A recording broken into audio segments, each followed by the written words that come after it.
Hello guys, নতুন একটি recipe নিয়ে চলে এলাম আমার প্রমিথিস কুকিং কিচেনে। সবাইকে অনেক অনেক স্বাগতম। আমার ভিডিওগুলো দেখার জন্য অসংখ্য ধন্যবাদ। আর আমার প্রতিটি ভিডিও পাওয়ার জন্য সবাই আমার চ্যানেলটিকে প্লিজ সাবস্ক্রাইব করে রাখবে, তাহলে আমি কি কি ভিডিও দিচ্ছি সব তোমরা সাথে সাথে পেয়ে যাবে, আমাকে দেখতে পারবে। আর আমার ভিডিওটিতে অবশ্যই একটি লাইক দেবে। তো চলো কথা না বাড়িয়ে আজকের রেসিপিটি শুরু করি।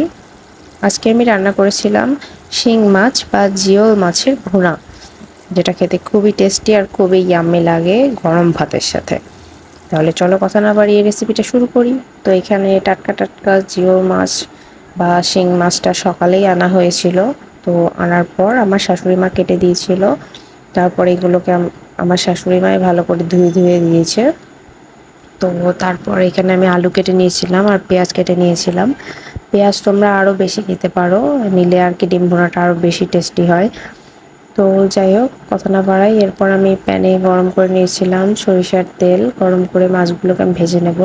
শিং মাছ বা জিওল মাছ কিন্তু তোমরা খুবই সাবধানভাবে ভাজবে, কারণ খুবই ছিটে আসে। ছিটে কিন্তু এতে হাতে পায়ে খুব ফোস্কা পড়ে যাবে, মুখেও বিশেষ করে। আর চোখটা সাবধান, যেমন আমার এত সাবধানতার সাথে করেছি, তোমরা তো দেখতেই পাচ্ছ মাছটা ভাজা, তাও আমার কিন্তু ফোস্কা পড়েই গেছে। সো প্লিজ বি কেয়ারফুলি সবাই করবে। মাছটা জাস্ট দিয়েই ঢেকে দেবে, তাহলে দেখবে সেটার কোনো চান্স নেই। আর উল্টে দেওয়ার সময় জাল পারলে চুলোটা একদম বন্ধ করে দেবে, আর না হয় একদম লো আঁচে রেখে উল্টে দেবে। তো যাই হোক, তারপর আমার মাছটা ভাজা হয়ে গেছিলো। এখানে আমি আলু ভেজে নিয়েছিলাম। আর যে আলুটা ছিল আর কি, সেই আলুটা ভেজে নিয়েছিলাম, যে আলুটা দেবো আর কি। তো ভুনায় আলু দেওয়ার কোনো দরকার নেই, আসলে আমার শ্বশুর আলু খেতে খুব পছন্দ করে, তো তার জন্য আমি আলু দিয়েছিলাম, একটা আলু মাত্র। তো তোমরা চাইলে দিতে পারো, না চাইলে নাও দিতে পারো, তবে না দেওয়ার চেষ্টা করবে, কারণ দিলে একটু টেস্টটা কমে যায়, একটু ফ্যাকাশে মতো লাগে।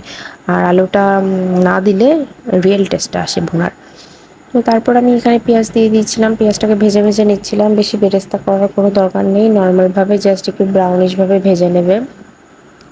আর এখানে পেঁয়াজটা একটু বেশি করে দেবে, তাহলে ভুনাটা গ্রেভিটাও বেশি হবে, আবার টেস্টটাও ভালো আসবে অনেক। এটা হচ্ছে ভুনার একটা টিপস। তো এখানে আমার পেঁয়াজটা প্রায় ভাজা ভাজা হয়ে গেছিলো।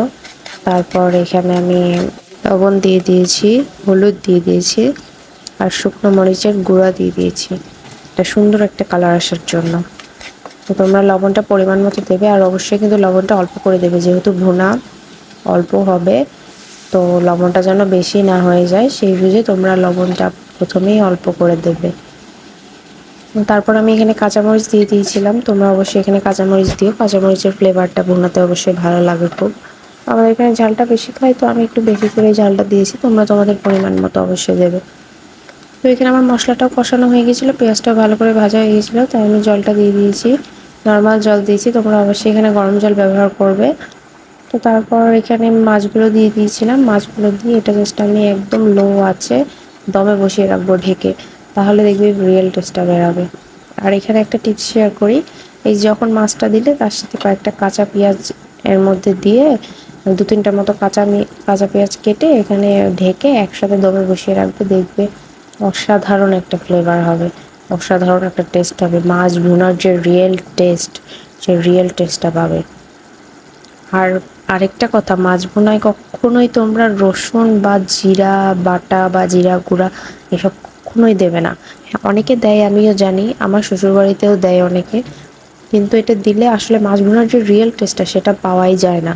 তোমরা অবশ্যই এগুলো কিচ্ছু দেবে না, শুধুমাত্র পেঁয়াজ আর কাঁচামরিচ দিয়ে বানাবে, দেখবে মাছ ভুনার যে রিয়েল টেস্ট অসাধারণ একটা আসে, অসাধারণ। তোমরা ধারণাই করতে পারছো না এতটা টেস্ট আসছে। আমি তোমাদের রিকোয়েস্ট করব, আমি যেভাবে বললাম এইভাবে এই রেসিপিটা ট্রাই করো, তোমরা অনেক সুনাম পাবে, প্রশংসার পঞ্চমুখ হবে সবাই, যে মাছ ভুনা এত টেস্টি তুমি কিভাবে বানাতে পারো, সবাই বলবে সিরিয়াসলি। আমিও পেয়েছি, তোমরাও পাবে, তাই শেয়ার করলাম। তো আজকের ভিডিও ছিল এই পর্যন্তই, নেক্সট ভিডিওতে আবার দেখা হবে। তোমরা আমার চ্যানেলে কী কী ভিডিও চাও অবশ্যই আমাকে কমেন্ট করে জানাও। আর এই তো টাটা।